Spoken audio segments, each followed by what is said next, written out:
بسم اللہ الرحمن الرحیم ایاک نعبد و ایاک نستعین۔ میرے پاکستانیوں، سب سے پہلے تو جو سویڈن کے اندر قرآن کی بے حرمتی کی گئی آزادی رائے کے نام کے اوپر میں چاہتا ہوں کہ ایک زندہ قوم جو کہ اپنے دین سے پیار کرتی ہے اور جو اللہ کی کتاب وہ ہمارے دلوں میں اس کی عزت ہے، اور اللہ کے جو ہمارے پیغمبر ہیں نبی صلی اللہ علیہ وسلم ان کی عزت ہے، تو جب اس طرح کی چیز ہوتی ہے تو ہم ایک زندہ قوم کی طرح ایک پرامن طریقے سے ضرور بتائیں، پیغام پہنچائیں کہ ہمیں اس کی تکلیف ہوئی ہے۔ تو میں آپ سب کو کہتا ہوں، میں صرف تحریک انصاف کے لوگوں کو نہیں، قوم کو کہتا ہوں کہ جمعے کے بعد آپ نے سب نے جمعے کی نماز کے بعد نکل کے مظاہرہ کرنا ہے پرامن طریقے سے۔ ہمیشہ پرامن رہو، کیونکہ ہمارا ملک ہے، ہم کوئی نقصان نہیں پہنچانا چاہتے، لیکن ایک پرامن طریقے سے احتجاج ہو تاکہ پیغام جائے کہ پاکستان وہ قوم ہے جو اسلام کے نام پہ بنی تھی، اور ہمیں تکلیف ہوئی ہے کہ یہ وہاں کی پولیس نے اجازت دی کہ جناب آپ قرآن شریف کو جلا دیں، اور آزادی رائے کے مطابق آپ کو پتہ ہونا چاہیے کہ پاکستان کی وجہ سے آج 15 مارچ دنیا کے اندر اینٹی اسلاموفوبک دن بنایا جاتا ہے، یعنی جو اسلام کے خلاف جو حرکتیں ہوتی ہیں، مثلا نبی صلی اللہ علیہ وسلم کی شان میں گستاخی ہوتی ہے، اور یہ جان کے جس طرح یہ قرآن شریف کو جلایا گیا، اس کو یہ اسلاموفوبیا کے اندر آتا ہے۔ تو ہماری وجہ سے یونائٹڈ نیشنز میں 15 مارچ کو اس اینٹی اسلاموفوبیا دن بنایا جاتا ہے۔ تو اس لیے ہم سب کو جمعے کے بعد نکلنا چاہیے اور پرامن طریقے سے احتجاج کرنا چاہیے۔ دوسری چیز، دبئی میں میٹنگ ہوتی ہے، پاکستان کے بڑے بڑے منی لانڈرر کا مطلب جو اس ملک سے پیسہ چرا کے باہر لے جاتے ہیں۔ جو سب سے بڑا مسئلہ پاکستان کا کیا ہے کہ ہمارا روپیہ گرتا جاتا ہے ڈالر کے مقابلے میں۔ تو جب آپ ڈالر یہاں سے خرید کے باہر بھیجتے رہیں اور چوری کر کے باہر بھیجتے رہیں تو وہ ڈالر کی کمی ہونی ہے، اور جب ڈالر کی کمی ہوگی تو روپیہ گرتا جائے گا۔ اس کے علاوہ بھی ہم نے ایکسپورٹس کے اوپر زور نہیں دیا، کبھی کسی نے توجہ ہی نہیں دی کہ ہم اپنی آمدنی کیسے بڑھا سکتے ہیں۔ ہندوستان کی آج جو ایکسپورٹس ہیں، یہ ذرا سمجھ لیں، 600 ارب ڈالر کے قریب ہے۔ پاکستان کی ہمارے زمانے میں ریکارڈ ایکسپورٹس تھی 33 ارب ڈالر، ریکارڈ تھی، وہ آج اس سے بھی کم ہو گئی ہیں، 13% گر گئی ہیں ایکسپورٹس۔ تو ایک تو کبھی توجہ نہیں دی انہوں نے کہ کس طرح ڈالرز اس ملک میں آمدنی بڑھا سکتے ہیں اپنی، اور دوسرا یہ سارے جو بڑے بڑے نام ہیں ان کے سب کے بڑے باہر محلات ہیں، پراپرٹیز ہیں، بینک اکاؤنٹس ہیں، آف شور اکاؤنٹس ہیں۔ پیناما میں کیا ہوا تھا؟ پیناما میں ایک دنیا کے اندر ایک انکشاف ہوا کہ جنہوں نے بڑے بڑے لیڈرز نے، وزیروں نے اپنے پیسے چھپائے ہوئے تھے باہر کے ملکوں میں کمپنیز کے پیچھے، یعنی کمپنیز کے پیچھے انہوں نے اپنی دولت چھپائی ہوئی تھی، پراپرٹیز لی ہوئی تھی۔ اس میں نواز شریف کی پراپرٹی پکڑی گئی، مریم نواز اس کی مالکہ نکلی، اور وہ لندن کے سب سے مہنگے علاقے میں اربوں روپے کی انہوں نے پراپرٹیز لی ہوئی تھی، جس کو مے فیئر اپارٹمنٹس کہتے ہیں۔ تو وہ انکشاف ہوا تھا، تو پیسہ یہاں سے چوری ہو کے گیا تھا، کیونکہ ابھی تک ایک رسید نہیں بتا سکے کہ پیسہ باہر نکلا کیسے ہے، کدھر سے آمدنی آئی۔ بیٹے کی آمدنی، بیٹے کا جو گھر ہے حسن شریف کا، جو اس نے بیچا ملک ریاض کو، اس کی قیمت تقریباً 18 ارب ہے آج کل کے جو پاؤنڈ، اور 45 ملین پاؤنڈز، جو تقریباً 17-18 ارب روپیہ بنتا ہے۔ تو وہ کدھر سے پیسہ آیا تو یہ کوئی نہیں بتا سکتا۔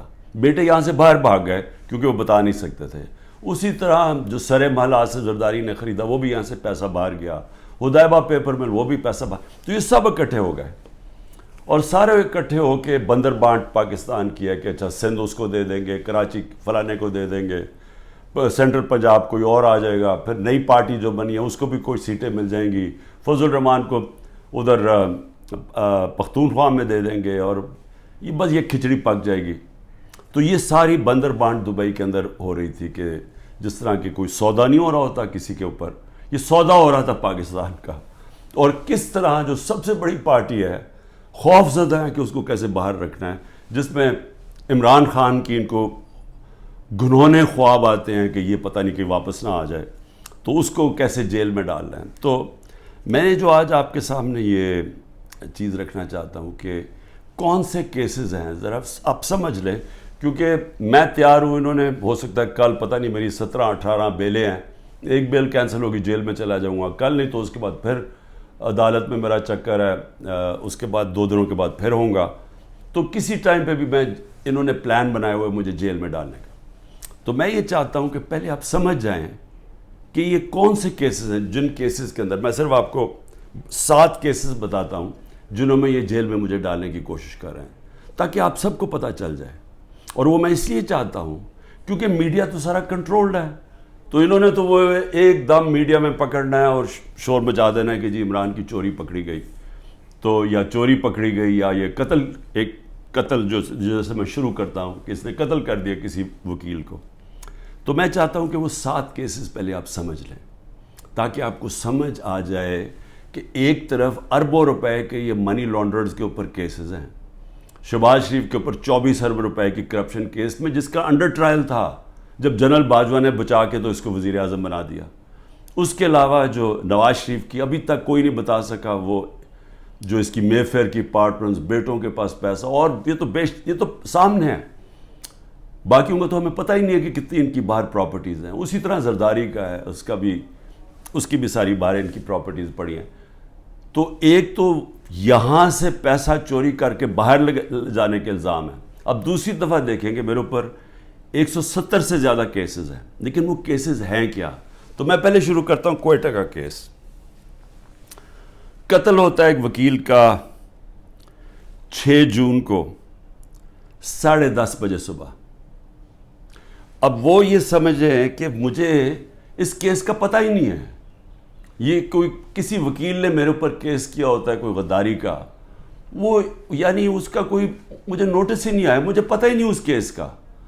پتہ تب چلتا ہے جب ایک دم پتہ یہ جی کہ کیونکہ اتنے زیادہ کیسز تھے، تو یہ کیس تو کسی کو اہمیت ہی نہیں، کسی نے مجھے کہا کوئٹہ میں کیس ہے، مجھے پتہ ہی نہیں تھا۔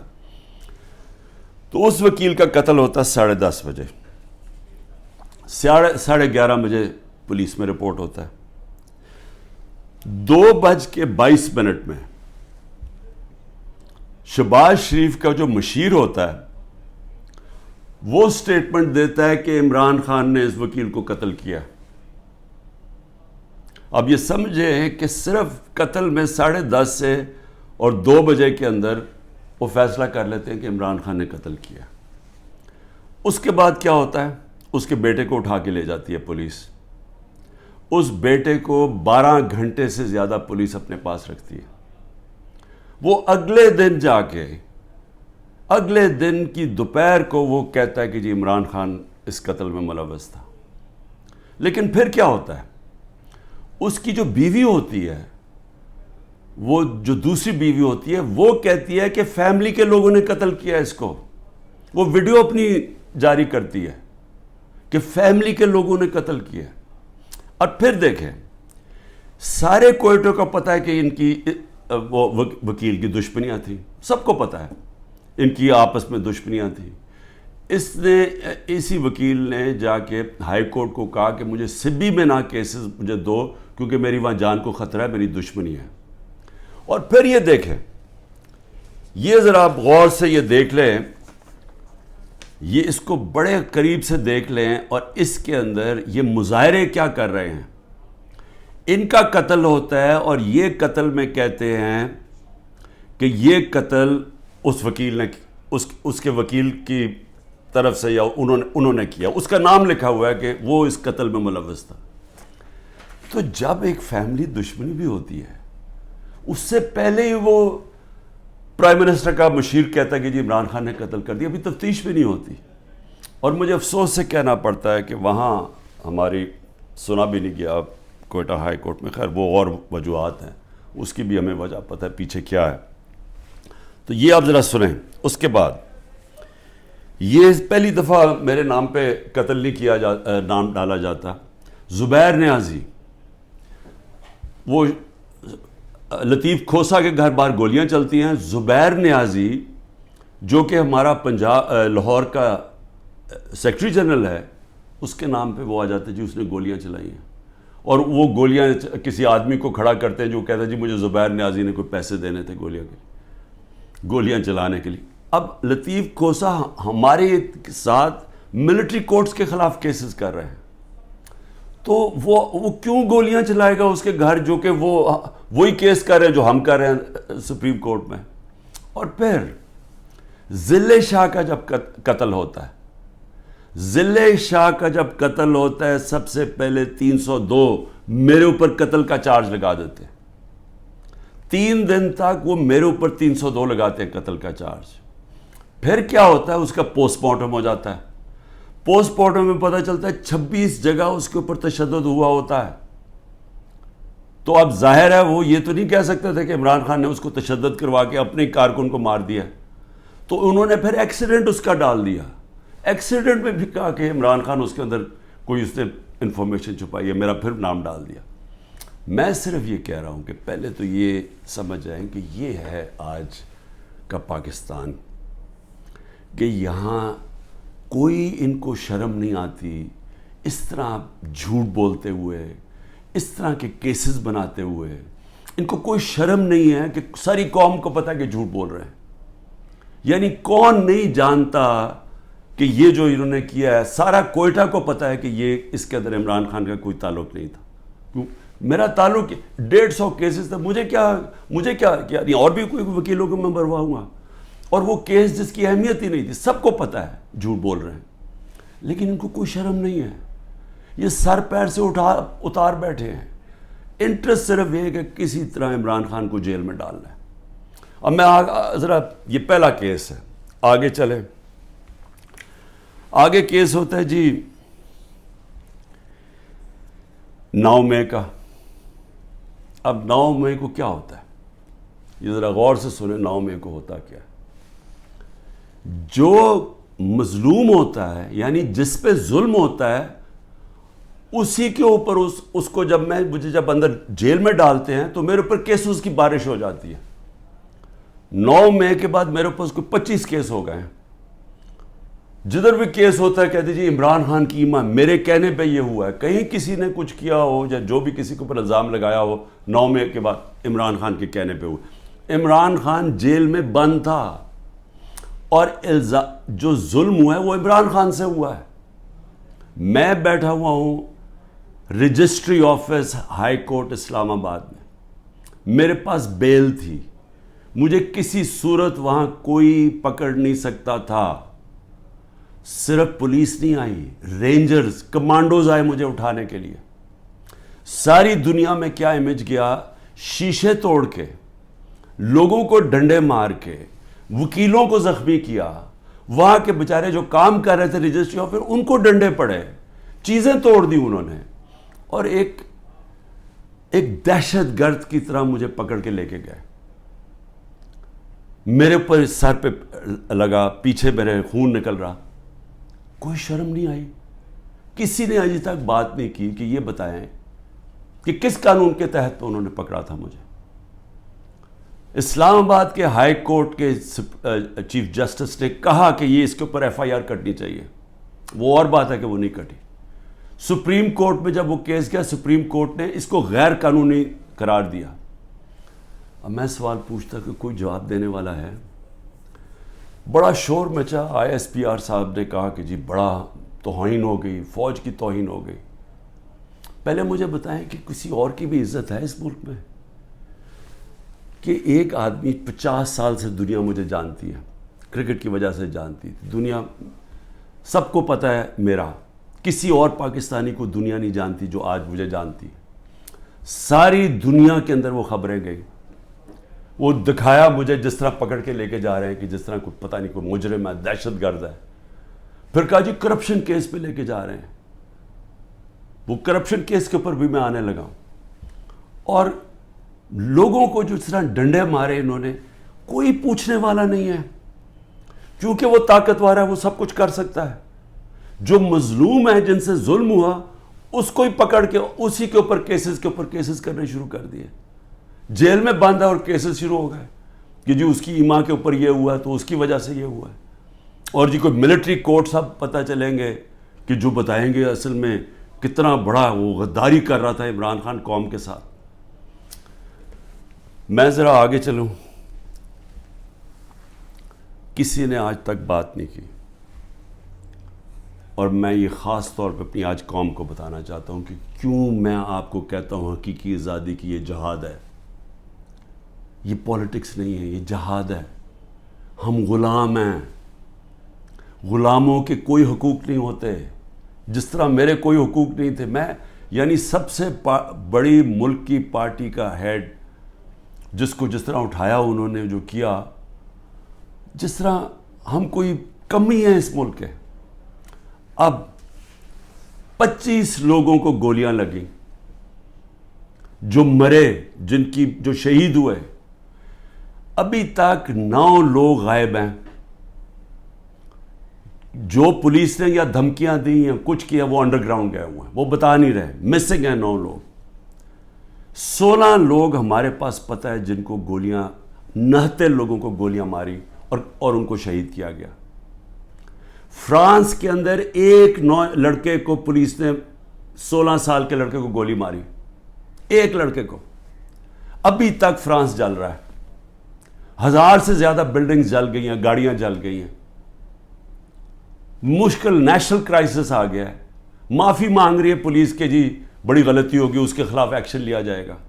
آزاد لوگ ہیں, آزاد لوگوں کے حقوق ہوتے ہیں. لوگ نکلیں اپنی آزادی کے لیے کہ کیسے جرأت پڑی پولیس کو گولی مارنے کی. یہاں 16 لوگوں کا آج تک ٹی وی پہ نام ہی نہیں لیا جا رہا. سب نہتے تھے. ابھی مجھے ملنے آئے ان کے 2 بچے, ایک چھوٹے بچے جس کے باپ کو گولی مار دی تھی, وہ دبئی سے کام کر رہے, وہ ایسی مظاہرے کے اندر کھڑا ہوا تھا, گولی چلا دی وہاں. میں سمجھتا تھا 2 لوگوں کی ٹانگیں ضائع ہوئی ہیں, 3 لوگوں کی ٹانگیں ضائع ہوئی ہیں, ایک پیرالائز ہوا ہے جس کی کمر میں گولی لگی ہے. کوئی انکوائری ہوئی ہے کیا یہ انسان تھے نا, یہ پاکستانی ہے؟ کسی نے پوچھا کہ ان کے گھر میں کیا گزر رہی ہے؟ یہ عام لوگ تھے, ان کے بیوی بچے تھے, ماں باپ تھے. کوئی بات ہی نہیں کر رہا. جی بلڈنگ جل گئی. بلڈنگز بھی جب جلیں تو کیا اس کے اوپر انڈیپینڈنٹ انویسٹیگیشن نہیں ہونی چاہیے تھی؟ ہمارے پاس ثبوت ہے. میں اس لیے کہتا ہوں اوپن عدالت کے اندر ٹیلی وائز مجھے سامنے لایا جائے. میرے پاس اب ثبوت آ گئے ہیں. میں یہ ثابت کروں گا کہ یہ سارا پری پلان تھا. یہ مجھے جس طرح وہاں سے اٹھایا ہے یہ بھی پری پلان تھا تاکہ ایک اشتعال ملے. اور اس کے بعد پھر جو لوگوں کا ری ایکشن آیا اس کا فائدہ اٹھاتے ہوئے پارٹی کو کرش کرنے کی کوشش کی گئی ہے, کیونکہ پارٹی دب نہیں رہی تھی. جب سے مجھے ہٹایا کوشش کر رہے ہیں 25 میں کو جی بغیر کراؤڈ ہے, مارو ڈنڈے مارو, یہ ڈر کے پیچھے ہٹ جائیں گے. وہ پارٹی اوپر ہی آتی گئی. بائی الیکشن 30-37 میں سے جیت گئی. اوپینین پولز میں اور اوپر چلے گئی. راجن پور کے الیکشن میں پورا زور لگایا, 40,000 سے گورنمنٹ کا کینڈیڈیٹ ہار گیا. اس کے بعد اس سے پہلے مجھے قتل کرنے کی کوشش کی, دوسری دفعہ قتل کرنے کی کوشش کی. اور اب یہ پلان فائنل بنا کہ جی ان کو اب بالکل ختم کرو پارٹی کو, کہ جی انہوں نے ایک ادارے کی بے حرمتی کر دی. اور اس کو بیس بنا کے سارے ہمارے ہیومن رائٹس ختم ہو گئے ہیں. سب کو جس کو مرضی پکڑو, پولیس پھر رہی ہے جسے مرضی پکڑے. جی آپ کا وہ اس میں نام آ گیا وہ جیو فینسنگ میں, اس لیے جناب وہ اچھا اتنے پیسے دے دو, 15 لاکھ سے شروع ہوتے ہیں, 10 لاکھ, اچھا پیسے دے دو تو ہم آپ کو چھوڑ دیتے. پولیس پیسے بنا رہی ہے. ہر جگہ لوگوں کو پکڑ رہے ہیں. جدھر نام لوگوں کے گھروں میں گھس رہے ہیں, گھر توڑ رہے ہیں, گھر لوٹ رہے ہیں, بچے پکڑ کے لے گئے ہیں. عورتوں کو نہیں بخشا. کبھی میں نے یہ دن نہیں دیکھ رہے تھے کہ عورتوں کو نہیں بخشا.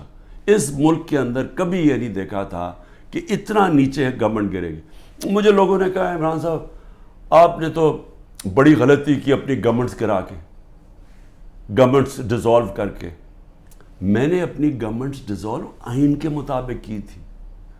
میں اپنے سمجھتا تھا کہ ہمارے ملک میں ہمارے سارے وکلا، ہمارے سارے ججز آئین کے ساتھ کھڑے ہو جائیں گے. 90 دن میں الیکشن ہونے تھے. چیف جسٹس اور سپریم کورٹ اناؤنس کرتے ہیں الیکشن 14 مئی کو. گورنمنٹ آئین کی پرواہ نہیں کرتی. اب گورنمنٹ کہتی ہے کہ جی اگر ملٹری کورٹس اگر اس نے خلاف فیصلہ کیا سپریم کورٹ نے تو ہم سپریم کورٹ کے فیصلے نہیں مانیں گے. تو رہ کیا گیا پھر؟ تو رہ تو یہی کیا کہ ڈنڈے سے اب اپنے سروں کو کنٹرول کرنا ہے. تو مجھے ابھی بھی ہے کہ صرف آزاد اور غلام ملکوں میں دیکھ لیں کہ یہاں کوئی نام ہی نہیں لے رہا وہ بیچارے جو اس ملک کے عام شہری، ان کو گولیاں ماری گئی، نہتے شہریوں کو. اور ادھر دیکھیں ایک آدمی کو پولیس نے گولی ماری. اور فرانس میں دیکھ لیں آزاد قومیں کیا ہوتی ہیں. اس کے بعد آ جائے جی اور کون سے کیسز ہیں. بشرا بیگم کے اوپر کیس ڈال دیے. کیا ہے جی کہ وہ اس کے گاؤں میں، وہ جو کبھی گاؤں میں گئی بھی نہیں ہے، اس کے گاؤں میں جی 20 سال کے بعد ایک جگہ سڑک بن گئی. اینٹی کرپشن کا کیس اس پہ کر دیا. میری چھوٹی بہن عظمیٰ، اس کے اوپر اینٹی کرپشن مجھے بیچ میں ڈال دیا کہ جی میں جب پرائم منسٹر تھا میں نے اس کو بڑی سستی کوئی زمین دلوا دی ہے یا لوگوں سے قبضہ کر کے. اور یہ اتنے ڈفرز ہیں کہ کہا کہ جی 6 ارب کی زمین اس کو دلوا دی ہے. ان کو اتنا نہیں پتا کہ وہ چیک سے اس نے پیسے دیے. پہلے تو وہ چیکس کے پیسے، ذرا یہ چیک نمبر دیکھ لیں کہ اس نے پہلا چیک کس دن دیا؟ 25 اپریل 2022 کو. عمران خان پرائم منسٹر نہیں تھا. عمران خان 9 اپریل کو پرائم منسٹر نہیں ختم ہو گیا تھا. تو 25 اپریل کو ایک چیک ہے، وہ اب چیک کی کاپی ہے. اور دوسرا چیک دیا ہے 2 جون کو. اور کتنے کے چیک ہیں؟ 6 کروڑ روپے کے. تو اس نے چیک کے سے پیمنٹ کی ہے. میرے اوپر کرپشن کیس ڈال دیا ہے کہ میں نے جی وہ اس کو پرائم منسٹر ہوتے ہوئے زور لگا کے اس کو فیور کیا. پھر آ جائے جی اگلا کیس، تاکہ آپ کو ساروں کو پتہ چل جائے ہو کیا رہا ہے. اب 2 اور کیسز ہیں جن کے اندر یہ پوری کوشش کریں گے مجھے اندر ڈالنے کی. وہ نیب کے کیسز ہیں. ایک ہے القادر کا جس میں انہوں نے مجھے پکڑا تھا، اور دوسرا ہے توشہ خانہ. اب یہ القادر کا کیس کیا ہے ذرا یہ غور سے سمجھ لیں پھر سے، کیونکہ میں چاہتا ہوں کہ ساری قوم کو سمجھ آ جائے. وہ کیس یہ ہے کہ ایک کیبنٹ فیصلہ کرتی ہے، کیبنٹ کے سامنے ایک فیصلہ آتا ہے کہ اگر ایک ملک ریاض فیملی اور ایک انگلینڈ کے national NCA national crime agency, ان کے بیچ میں ایک فیصلہ ہوتا ہے. وہ کہتے ہیں پرائیویٹ، ان کے بیچ میں فیصلہ ہوتا ہے. وہ یہ کہتے ہیں کہ اگر آپ، ہماری کیبنٹ کے سامنے آتا ہے کہ اگر آپ اس کو فیصلے کو کانفیڈینشیل رکھیں گے، صرف کیبنٹ سے، عدالت سے نہیں، اگر کیبنٹ میں کانفیڈینشیل رکھیں گے تو 190 ملین پاؤنڈ پاکستان میں آ جائے گا سپریم کورٹ کے اکاؤنٹ میں. اور لیکن اگر آپ اس کو کانفیڈینشیل نہیں رکھیں گے تو آپ کو انگلینڈ کے اندر کیس کرنا پڑے گا، سول کیس، جو 5-6 سال چل سکتا ہے. اور آپ کو ثابت کرنا پڑے گا، آپ کے اوپر ہوگا کہ آپ نے ثابت کرنا ہے کہ وہ پیسہ منی لانڈرنگ کا ہے. ہمیں وہاں کیبنٹ کے اندر پہلے بھی بتایا گیا کہ $100 ملین پاکستان کا بیرون ملک کیسز کے اندر بہ گیا ہے، ہار چکے ہم کیس. $100 ملین ہماری بڑا برا ریکارڈ ہے باہر کیسز کا. اور وہ بھی 5-6 سال لگنے تھے، جبکہ اب وہ پیسہ سیدھا اب آ جانا تھا اور پاکستان میں 190 ملین پاؤنڈ آ جانا تھا. کیبنٹ فیصلہ کر لیتی ہے. بعد میں کہتے ہیں کہ جی وہ تو کسی اور مد میں جانا چاہیے تھا، وہ جانا چاہیے تھا گورنمنٹ کو، سپریم کورٹ کو نہیں جانا چاہیے تھا. بھیا کیبنٹ آج جا کے سپریم کورٹ کو کہے کہ جی وہ پیسہ دوسری طرف ٹرانسفر کریں اور ہم ثابت کر دیں گے کہ یہ پیسہ منی لانڈرنگ سے، تو آج بھی کر سکتے. کیا چیز روک رہی ہے ان کو؟ پیسہ تو پاکستان آ گیا ہے. اور کہہ یہ رہے ہیں کہ اس سے 7 مہینے پہلے جو کہ القادر یونیورسٹی جو چیریٹیبل ٹرسٹ ہے، ادھر چل رہے ہیں، ادھر مفت تعلیم اس طبقے کو دی جا رہی ہے جو بچے کبھی یونیورسٹی تعلیم نہیں لے سکتے، مفت تعلیم ان کو مل رہی ہے وہاں. یہ کہہ رہے ہیں کہ میں نے القادر کی وجہ سے کوئی فیور کروا دیا. یہاں ساری کیبنٹ کا فیصلہ، وہ سب نے یونینمس فیصلہ، وہاں لا منسٹر بیٹھے ہیں، وہاں وہاں کیبنٹ سیکرٹری بیٹھا ہے, وہاں ادھر فائنانس منسٹر بیٹھے ہیں, وہ سب نے فیصلہ کیا. لیکن عمران خان نے اس لیے کیا کیونکہ اس کو القادر میں عمران خان کو کیا فائدہ ہے؟ مجھے یہ بتائیں کہ وہ القادر کے ٹرسٹ میں لکھا ہوا ہے کہ 1 روپیہ نہیں مل سکتا ٹرسٹیز کو, جس میں عمران خان اور بشرا بیگم ہیں.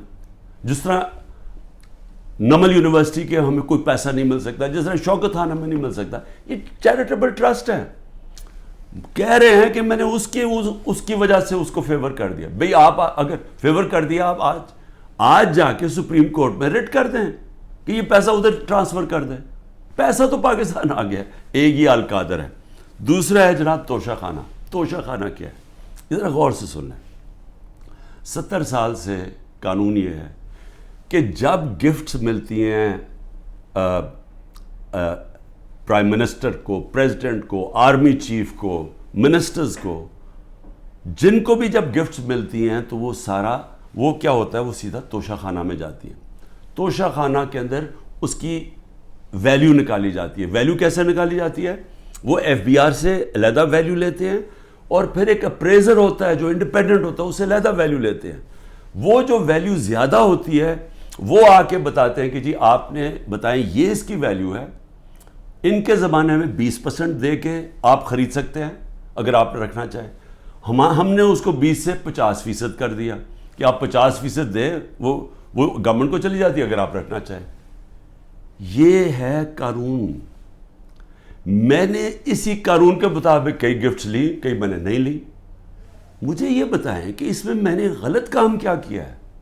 سارا ریکارڈ وہاں پڑا ہوا ہے. جو میں نے گفٹس لی, جو بھی میں نے فیصلہ کیا میں نے بیچ دی ہیں, اس کے اوپر کیپٹل گینز ٹیکس وہ سارا ایف بی آر میں نے ڈکلیئر کیا ہوا ہے. سارا کچھ میرا ڈکلیئرڈ ہے. اس میں نے غلط کام کیا کیا؟ یہ کہہ رہے ہیں کہ جناب وہ اس کی غلط ویلیو دکھا دی. بھئی غلط ویلیو دکھا دی تو ان سے پوچھے جو ویلیو نکال رہے ہیں. میرا تو کام نہیں ہے ویلیو, میں تو نہیں جا کے بیچ رہا, میں تو نہیں اسیس کر رہا. مجھے تو جو ہے ایم ایس جو ہوتا ہے ملٹری سیکٹری آپ کا, وہ آپ کو آگے بتاتا ہے کہ جی یہ اپریز ہو کہ یہ آئے ہے اس کے ویلیو, آپ فیصلہ کر لیں آپ نے لینی ہے نہیں. یہ ہوتا ہے اور یہ پہلے سے چلتا آ رہا ہے. بھئی کون کس نے اس کا ویلیو رکھنا ہے وہ جا کے ان لوگوں سے پوچھے, وہ میرا اس پہ کیا تعلق ہے. یہ ہے توشہ خانہ کا کیس جس پہ کوشش کر رہے ہیں کہ اندر. اچھا, اور کیس کے اندر یہ بھی ذرا سن لیں. ایک توشہ خانہ کا کیس ہے, اس کے اوپر نیب بھی بلا رہی ہے, اس کے اوپر الیکشن کمیشن بھی اس کو اٹھایا ہوا ہے, اور ایف آئی آر بھی کاٹی ہوئی ہے اس کے اوپر. یہ کبھی ہو ہی نہیں سکتا کہ ایک ایشو کے اوپر 3 مختلف جگہ کیسز چل رہے ہوں. تو صرف اور صرف میں اس طرح بتانا چاہتا ہوں کہ یہ جو مذاق ہو رہا ہے میرے ساتھ, اب تک 170 کیس ہو چکے ہیں اور بڑھتے جا رہے ہیں ہر تیسرے دن. لیکن میں جو آخر میں کہنا چاہتا ہوں اپنی قوم سے, دیکھیں جس طرح اب ہم جا رہے ہیں نا, یہاں حکومت نہ کسی آئین کی پرواہ کر رہی ہے, کوئی آئین کی فکر نہیں ہے ان کو. اداروں کو انہوں نے تباہ کر دیا کیونکہ اداروں کا 1 پوائنٹ ایجنڈا ہے کہ کسی نہ کسی طرح تحریک انصاف کو ختم کیا جائے. کیوں ختم کیا جائے؟ کیونکہ ان کو ڈر لگا ہوا کہ جب الیکشن ہوں گے تو تحریک انصاف جیت جائے گی, اور یہ وہ لوگ جو سمجھتے ہیں ہم نے عمران خان کو ہٹایا اب اس کو ہم نے واپس نہیں آنے دینا. یہ سارا ملک تباہی کی طرف صرف ایک 1 پوائنٹ ایجنڈا پہ جا رہا ہے. اب میں اپنی قوم کو کیا کہنا چاہتا ہوں, دیکھیں ہم نے فیصلہ کرنا ہے کہ کیا ہم نے اب اس خوف کی زنجیروں کے اندر اپنے آپ کو غلام رکھنا ہے. میں نے آپ کو بتا دیا کہ آزاد قوموں کے اندر ایسی چیزیں نہیں ہوتی. کوئی کسی کی جرت نہیں ہوتی آئین کے خلاف جانے کی, کسی کی جرت عدالت کے فیصلوں کے خلاف جانے کی نہیں ہوتی. کوئی کسی کو اس طرح اغوا نہیں کر سکتا جس طرح مجھے اٹھا رہے تھے, جس طرح عمران ریاض کو غائب کر دیا. اب عمران ریاض کا کیا کام تھا مجھے بتائیں, اس کا کیا تعلق ہے جو 9 مئی کو ہوا ہے, اس کو کیوں ابھی تک غائب کیا ہوا ہے؟ یہ صرف اور صرف ظلم کر رہے ہیں, ڈرا رہے ہیں, دھمکا رہے ہیں لوگوں کو غلام بنانے کے لیے کہ ہم یہ خوف کے ان کے خوف کے غلام بن جائیں. میں اپنی آج قوم کو کہنا چاہتا ہوں کہ دیکھیں آپ کو یہ, اب میں اپنی ٹیم جو میرے لوگ ابھی چھپے بھی ہوئے ہیں سارے انڈر گراؤنڈ میں, سب کو اب آپ کہنا چاہتا ہوں کہ دیکھیں وقت آ گیا، یہ لوگوں کے گھروں کے اندر گھس کے جو گھر کی عورتوں سے کر رہے ہیں، بچے اٹھا کے لے جاتے ہیں، گھر توڑ دیتے ہیں، گھر لوٹ لیتے ہیں، یہ ہزاروں گھروں سے کر رہے ہیں، پختونخوا کے اندر گاڑیاں اٹھا کے لے جاتے ہیں، جو بھی پی ٹی آئی کا ملے، رشتہ دار ملے، کوئی بھی، میں ساری قوم کو کہہ رہا ہوں کہ کیا آپ یہ برداشت کرنے کے لیے تیار ہیں؟ کیونکہ یہ آج ہمارے سے ہو رہا ہے، یہ سب سے ہوگا۔ جب پولیس سے آپ غلط کام کرواتے ہیں اور پولیس کو چھوڑا ہوا ہے کہ وہ کسی کو بھی کہہ کہ جی تمہارا جیو فینسنگ میں نام آیا اتنے پیسے دے دو، اگر آپ پولیس فورس بھی تباہ کر رہے ہیں، ادارے سارے تباہ ہو گئے ہیں۔ یہ جو نیب ہے، کیا نیب کی اہمیت رہ گئی ہے کہ اتنے بڑے ڈاکو ان سارے کے کیسز معاف کر دیے ہیں؟ جو 3 گاڑیاں آصف زرداری نے چوری کی ہیں توشہ خانہ سے، 1 گاڑی نواز شریف نے چوری کی ہے، 1 مریم نواز نے چوری کی ہے، ان کو کوئی پوچھ نہیں رہا، اور آ کے کہہ رہے ہیں جی کہ توشہ خانہ سے یہ آپ نے جو لیگلی کام کیا ہے کہ جی وہ ویلیویشن نہیں ہوئی، بھئی وہ ان سے پوچھے جنہوں نے ویلیو کرنا تھا، وہ میرا اس سے کیا تعلق ہے؟ لیکن مقصد انصاف کا نہیں ہے، مقصد ظلم کرنے کا ہے۔ اور میں قوم کو اب کہتا ہوں، اب یہ بھیڑ بکریوں بن کے رہنے کا وقت چلا گیا ہے۔ میں آپ کو کہہ رہا ہوں، میں تیار ہوں، میں کل جا رہا ہوں، پتہ نہیں کتنے میں 19 بیلیں لگی ہوئی ہیں، کسی میں اندر ڈال سکتے ہیں، میں تیار ہوں سب کے لیے، میں ہر چیز کے لیے تیار ہوں، لیکن میں یہ ظلم کا نظام برداشت کرنے کے لیے تیار نہیں ہوں، میں یہ بھیڑ بکریوں بن کے اپنی زندگی گزارنے کے لیے تیار نہیں ہوں۔ میں یہ سمجھتا ہوں کہ یہ قوم کے لیے وقت آ گیا ہے، آپ سب فیصلہ کر لیں کہ کس طرح کا پاکستان آپ چاہتے ہیں۔ کیا وہ پاکستان چاہتے ہیں جو پروفیشنلز جو باہر جا سکتے ہیں وہ باہر چلے جائیں، جو آپ کا سب سے بڑے ذہن ہے وہ باہر چھوڑ کے چلے جائیں، وہ بیچارے غریب آدمی کشتیوں میں ڈوبتے رہیں جا کے اللیگلی غیر قانونی طور پہ نکلنے کے لیے، اور باقی قوم بھیڑ بکروں کی طرح رہ جائے؟ اس ملک کا کوئی مستقبل نہیں ہے۔ وہ مجھے افسوس سے کہنا پڑتا ہے کہ وہ ساتھ ہمارا ملک جس تیزی سے آگے جا رہا ہے اور جس تیزی سے اس میں اور ہمارے میں فاصلے بڑھتے جا رہے ہیں، یعنی ہر طرح وہ آگے نکل گئے ہیں، ہمیں سوچنا چاہیے کہ اگر ہم اسی طرح چلتے رہے اور یہ چوروں کے نیچے اگر یہ بندر بانٹ کر رہے ہیں کہ جی ملک ہم بھیڑ بکری ہیں، جی آپ ادھر وہ لے لو، وہ سندھ لے لے، وہ کراچی لے لے، وہ یہ لے لے، وہ پختونخوا لے لے آپس میں، اور ہم جس طرح کے بھیڑوں کی طرح کبھی ادھر کوئی مستقبل نہیں ہے اس کا۔ اور اس لیے میں اپنی اب سب لوگوں کو کہہ رہا ہوں، تیاری کریں، آپ پرامن احتجاج ہمارا حق ہے۔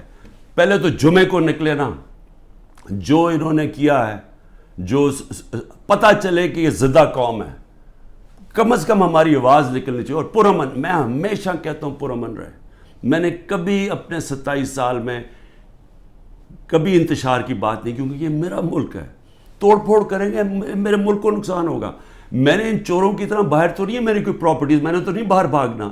انہوں نے تو ابھی میں آپ کو کہہ رہا ہوں کہ جب انہوں نے الیکشن اناؤنس ہی ہوا، انہوں میں سے لوگوں نے باہر بھاگنا شروع کر دینا، کیونکہ ان کو پتہ ہے کہ ان کا جو انہوں نے کیا ہے اس ملک کے ساتھ، ان کو پتہ ہے کہ قوم نے ان کو بخشنا نہیں ہے، انہوں نے بھاگنا باہر۔ اس لیے اپنی قوم کو میں کہہ رہا ہوں کہ آپ کے پاس اب 2 راستے ہیں، غلامی کے اور حقیقی آزادی کے۔ لا الہ الا اللہ، کوئی نہیں ہے خدا اللہ کے سوا، ہم کسی ظالم کے سامنے اور یہ ظلم کا نظام اور یہ خوف کے سامنے ہم جھکنے والے نہیں ہیں۔ ہم نبی صلی اللہ علیہ وسلم، محمد مصطفیٰ، دنیا کے سب سے عظیم لیڈر، ہم ان کی امت ہیں، اور وقت آ گیا ہے کہ ہم اب اپنا سٹینڈ لیں اور پرامن طریقے سے تیاری کریں نکلنے کے لیے سڑکوں پہ۔ پاکستان زندہ باد۔